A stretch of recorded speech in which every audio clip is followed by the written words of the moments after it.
ఆదికేశవ కొడుకు గుడికి వచ్చి, "దేవుడా నాకొక చెల్లి కావాలి. నేను తనతో ఆడుకోవాలి. తనని చాలా చక్కగా చూసుకుంటాను" అని చెప్పేసైతే తన కోరికను తను ఒక పేపర్ మీద రాసుకొని దేవుడి దగ్గరికి వెళ్లి మొక్కుకుంటూ అక్కడ ఉన్న హుండీలో వేస్తూ ఉంటాడు. "ఈ కోరిక నీకు చేరిన వెంటనే నువ్వు నా కోరికను తీరుస్తావని నేను నమ్ముతున్నాను" అని చెప్పేసైతే ఆ హుండీలో ఆ పేపర్‌ని వేసేస్తూ ఉంటాడు. ఇంతలో ఆరాధ్య పాపని తీసుకొని రోడ్డు మీద వెళ్తూ ఉంటుంది. అది చూడగానే అక్కడ ఉన్న బాబు అయితే, "ఏంటి ఈ పాపని ఎత్తుకొని ఇలా వెళ్తున్నారు? ఈ పాప చాలా ముద్దుగా ఉందే" అని చెప్పేసైతే అంటూ ఉంటాడు. "మీకు ఇల్లు లేదా?" అని చెప్పేసైతే అడుగుతూ ఉంటాడు. ఆ మాటలు వినగానే అక్కడ ఉన్న ఆరాధ్య అయితే, "అవును, మాకు ఇల్లు లేదు. మేము వేరే ఊరు నుండి ఇక్కడికి వచ్చాము" అని చెప్పేసైతే అంటూ ఉంటుంది. ఆ మాటలు వినగానే అక్కడ ఉన్న బాబు అయితే, "సరే అయితే మా ఇంటికి రండి, మిమ్మల్ని నేను తీసుకొని వెళ్తాను" అని చెప్పేసైతే అక్కడ ఉన్న పాపను తను ఎత్తుకొని వాళ్ళ ఇంటికి తీసుకొని వెళ్తూ ఉంటాడు. ఇంతలో అక్కడ ఉన్న ఆరాధ్య అయితే కళ్ళు తిరుగుతూ ఉంటాయి. అది చూసిన ఆ బాబుకైతే, "ఏంటి మీకేం జరుగుతుంది? ఎందుకు ఇలా పడిపోయారు?"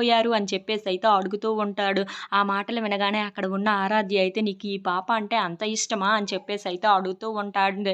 ఆ మాటలు వినగానే అక్కడ ఉన్న బాబు అయితే, "అవును, నాకు చెల్లంటే చాలా ఇష్టం. అందుకే ఈ పాపని నేను ఎత్తుకోగానే నాకు ఎందుకో చెల్లి అన్న అనుభవం వచ్చింది" అని చెప్పేసైతే అంటూ ఉంటాడు. ఆ మాటలు వినగానే అక్కడ ఉన్న ఆరాధ్య అయితే, "అవునా, తిని పేరు మల్లిక అయితే. తినను నువ్వు చాలా చక్కగా చూసుకుంటావా?" అని చెప్పేసైతే అడుగుతూ ఉంటుంది. ఆ మాటలు వినగానే అక్కడ ఉన్నవాడైతే, "ఆ, చూసుకుంటాను. కాలు కింద పెట్టకుండా మరీ చూసుకుంటాను మల్లికని" అని చెప్పేసైతే అంటూ ఉంటాడు. "సరే అయితే నాకు మాట ఇవ్వు" అని చెప్పేసైతే ఆరాధ్య ఆ బాబు దగ్గర నుండి మాట తీసుకుంటూ ఉంటుంది. అలా తను కింద పడిపోయి స్పృహ తప్పిపోయి పడిపోతూ ఉంటుంది. అది చూసిన బాబు అయితే ఒక్కసారిగా షాక్ అయిపోతూ ఉంటాడు. If you like this video please like, share and subscribe.